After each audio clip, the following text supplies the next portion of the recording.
नमस्कार।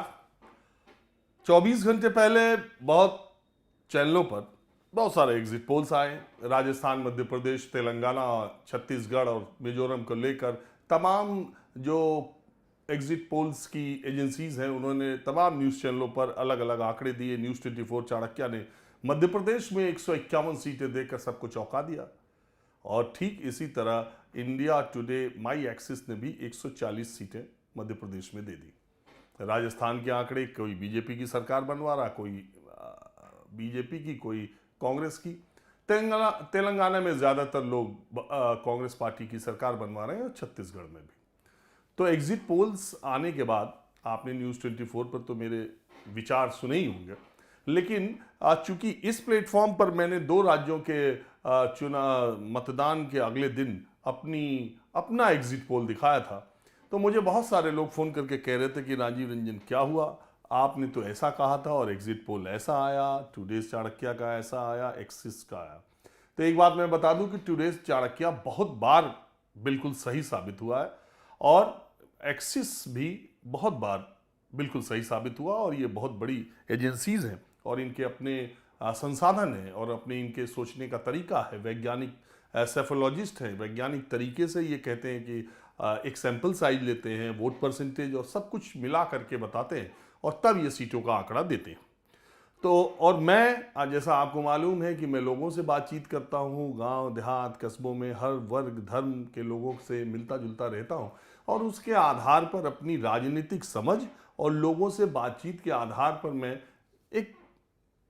एक मनोदशा समझने की कोशिश करता हूँ और इसके हिसाब से मेरे पास, मैंने पहले भी बताया था, ना मेरे साथ कोई गणना करने वाला व्यक्ति होता है, ना कोई सैंपल साइज है, ना मैं कैसे, मैं सिर्फ एक रिपोर्टर के तौर पे जो देखता हूँ वो बोलता हूँ।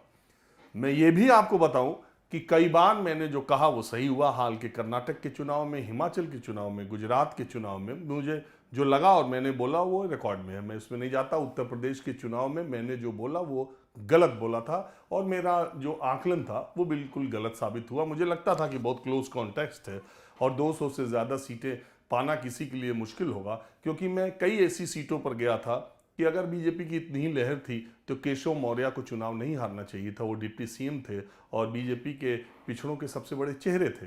इसके अलावा कई जिले ऐसे थे जिसमें कि भारतीय जनता पार्टी का, अगर आजमगढ़ ही देखिए तो बीजेपी का खाता नहीं खुला। कई जिले थे जिसमें बीजेपी को 1-2 सीटें आई, लेकिन बहुत बड़ा इलाका ऐसा था जहां समाजवादी पार्टी गायब हो गई।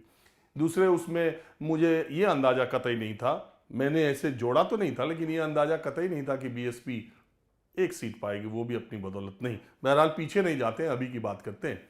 तो मुझसे बहुत सारे लोग कह रहे थे कि भाई एग्जिट पोल आपने तो कुछ और बोला था और एग्जिट पोल कुछ और आए।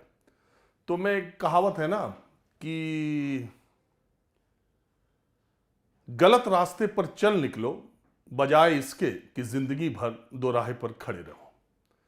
मैं एक बार फिर दोहरा देता हूं, गलत रास्ते पर चल निकलो बजाय इसके कि जिंदगी भर दोराहे पर खड़े रहो। एक रिपोर्टर के तौर पर मेरी बात गलत हो जाएगी या मैंने जो देखा है, जो समझा है, जो मैंने ज़मीन पर जा करके हर जगह पता किया, लोगों से मिला, मैं 2 महीने तक 3 राज्यों में गया, तो वो मैं इस आधार पर ना बोलूं कि कहीं मैं गलत ना हो जाऊं, ये मुझसे नहीं हो सकता। गलत सही होने का मैंने कभी भी ख्याल नहीं किया है और मैं किसी पूर्वाग्रह से कभी कोई बात करता भी नहीं हूं। जो देखता हूं वो बोलता हूं। गलत हो जाऊं कोई बात नहीं, मैं स्वीकार कर लूंगा और मैं अगली बार और कोशिश करूंगा कि मैं सच के नज़दीक पहुंचूं या जो होने वाला है उसका प्रेडिक्शन मेरे हिसाब से सही बैठे। तो मेरा ये कहना है कि एग्जिट पोल्स सबके अपने अपने प्रेडिक्शन है और मेरा भी प्रेडिक्शन है, और मैं आज भी इस बात पर कायम हूं कि भारतीय जनता पार्टी 150 से ज्यादा सीटें जमीन पर, मैंने नहीं देखा कि बीजेपी की ऐसी कोई लहर है जिसमें उन्हें मध्य प्रदेश में 150 से ज्यादा सीटें मिले। मैं आज भी दावे के साथ कहता हूं। उसकी वजह बहुत साफ है। कहा जा रहा है कि लाडली बहना योजना ने 150 सीटें दिलवाई होंगी। अगर 150 सीटें मिलती हैं तो मैं ये मानूंगा कि मध्य प्रदेश की 80% से ज्यादा महिलाओं ने धर्म जाति सारे बैरियर को तोड़कर शिवराज सिंह चौहान यानी मामा को वोट दिया है और सिर्फ उनके वोटों की बदौलत शिवराज सिंह चौहान यहां तक पहुंचे हैं। नहीं पहुंचने के और भारतीय जनता पार्टी से कांग्रेस के ऊपर रहने के मुझे जमीन पर कई कारण दिखाई दिए, जो मैंने अपने पहले वीडियो में भी कहा था, आज भी कहता हूं कि 30 साल से कम के युवाओं में आक्रोश मुझे देखने को मिला था। महिलाओं का वोट 20% अपने मन से भले चले जाए, लेकिन ज्यादातर परिवार के कहने पर ही वो वोटिंग करती हैं। और महिलाओं की कुल जनसंख्या जो मध्य प्रदेश में है, उसमें लाडली बहना योजना की जो लाभार्थी हैं उनकी संख्या 40-45% से मैक्सिमम इतनी हो सकती है। ये बात ठीक है। और जो लाभार्थी हैं उसमें मुस्लिम्स भी हैं, उसमें एससीज भी हैं, उसमें ओबीसीज भी हैं, जातिगत समीकरण हर जगह के अलग अलग हैं। तो एक योजना के बदौलत कोई पार्टी की पूरी लहर आ जाए। मैं हमेशा ये कहता हूं कि शिवराज सिंह चौहान के खिलाफ एंटी इनकम्बेंसी नहीं थी, लेकिन बीजेपी सरकार के खिलाफ कोई इस तरह की लहर नहीं थी। लेकिन 2018 की जो परिस्थितियां थी, 2023 में कांग्रेस उससे ज्यादा मजबूत स्थिति में थी। पहली बात। दूसरी बात कि युवाओं में नौकरी को लेकर जो मैंने कहा, किसानों को कर्ज माफी को लेकर, और जो सरकारी कर्मचारी हैं वो ओपीएस को लेकर। तो ये 3 मुद्दे मुझे मध्य प्रदेश में ऐसे आज भी दिखाई देते हैं, जिसमें अभी भी मैं ये कहता हूं कि मध्य प्रदेश में, हालांकि सी वोटर एक एजेंसी है जो मेरा सोचना है उसके हिसाब से उसने मध्य प्रदेश में सीटें दी हैं। आप मेरे वीडियो में देखिए, मैंने उसमें कहा है कि जो बहुमत का आंकड़ा 116 चाहिए, कमलनाथ यानी कांग्रेस पार्टी 116 से अपना आंकड़ा शुरू करेगी, 115-16 से शुरू करेगी और मैक्सिमम 128-30 तक जा सकती है। यही मैंने तब भी कहा था, यही मैं आज भी कह रहा हूं कि मुझे लगता है कि मध्य प्रदेश में कांग्रेस बीजेपी से आगे रहेगी, लेकिन बीजेपी 100 के इर्द गिर्द होगी, 100 से 2-4-5 सीटें कम, 2-4-5 सीटें ज्यादा, 95 से 105। और कांग्रेस पार्टी 116-17 से लेकर 130-32 तक कहीं भी जा सकती है। कुछ एग्जिट पोल जो है ना, जैसा मैंने कहा है वैसा भी आया।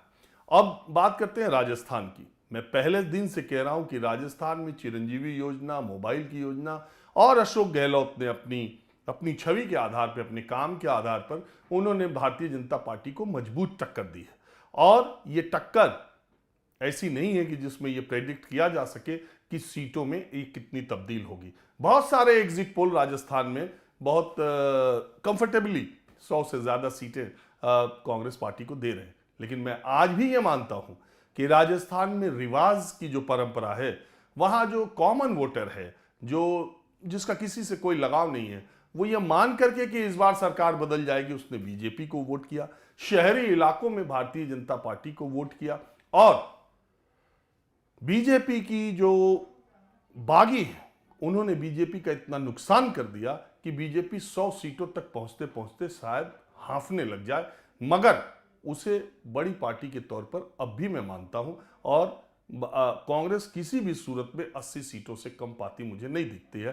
तो कुल मामला यही है कि मुझे राजस्थान में अभी भी ये लगता है कि बहुमत के इर्द गिर्द पहुंचने वाली बड़ी पार्टी के तौर पर बीजेपी होगी। देखिए, बहुत सारे लोग, आप ज़्यादातर लोगों को देखेंगे जो लोग आकलन करते हैं, वो ये बताते हैं कि ये एजेंसी इतना दे रही है, ये एजेंसी इतना दे रही है, इतना परसेंट वोट, इतना वोट, पिछली बार इतना मिला था, इस बार इतना मिला है, इसलिए लगता है ऐसा है, बाकी 3 तारीख का इंतजार कीजिए।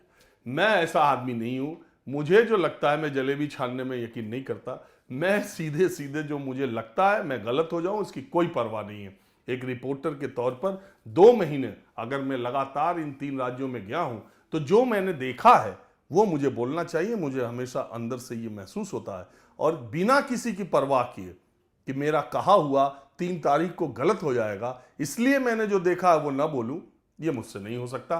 तो मैं अभी भी अपनी उस बात पर कायम हूं कि मध्य प्रदेश में कांग्रेस की सरकार, राजस्थान में कांग्रेस के करीब भारतीय जनता पार्टी, और तेलंगाना में कांग्रेस पार्टी की सरकार बनेगी। तेलंगाना पर बात आप लोगों से नहीं हो पाई, वो इसलिए कि मैं तेलंगाना से लौट के आया, एग्जिट पोल आ गए थे, तो तेलंगाना के बारे में मैं बात न कर सका। तेलंगाना का इलेक्शन ऐसा लगता है कि बीजेपी ने एक तरह से वॉकओवर दे दिया बीआरएस को, वहां मजबूती से दे दिया, या ऐसी परिस्थितियां बन गई कि बीजेपी वहां से बिल्कुल से चुनाव से गायब हो गई। और देखिएगा उसका आंकड़ा, मुझे तो नहीं लगता कि असदुद्दीन ओवैसी की पार्टी से ज़्यादा सीट भी पाएगी।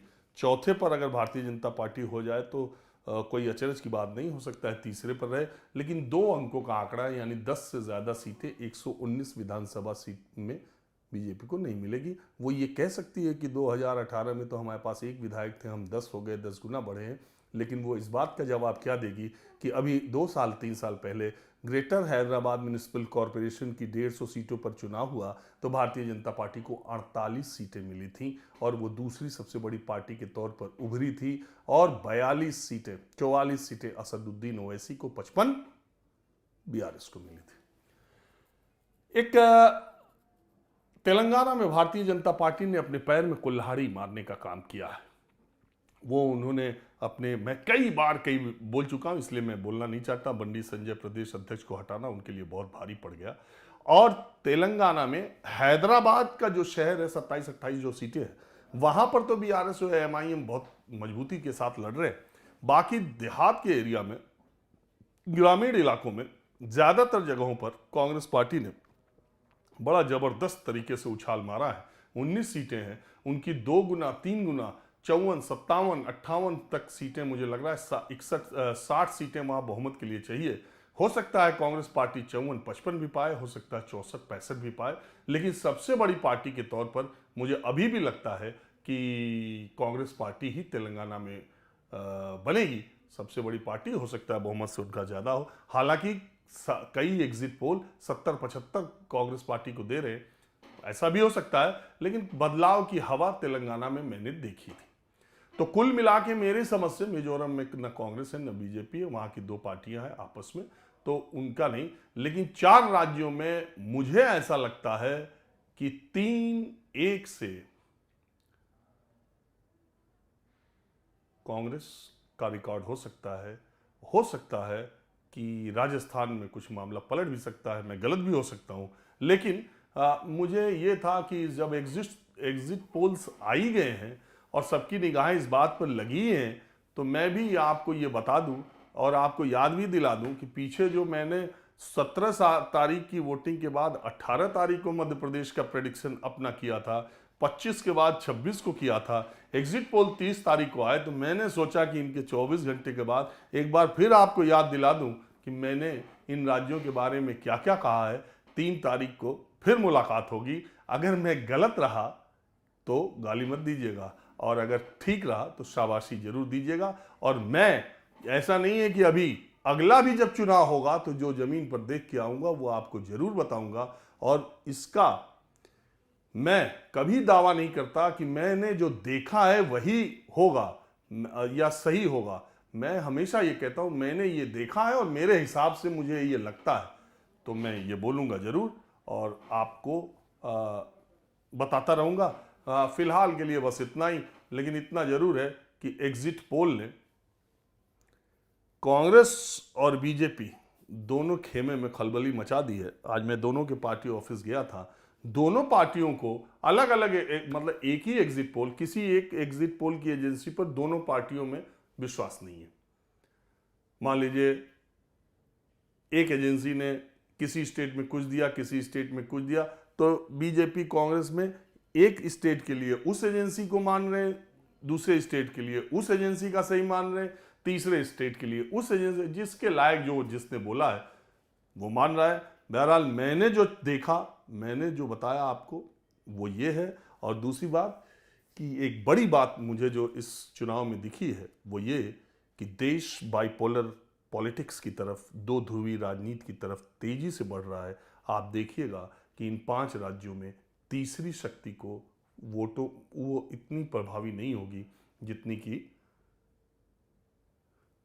ट्रायंगुलर फाइट जैसे कहते हैं राजस्थान में है। बागी है, वो बागियों की बड़ी कहानी है।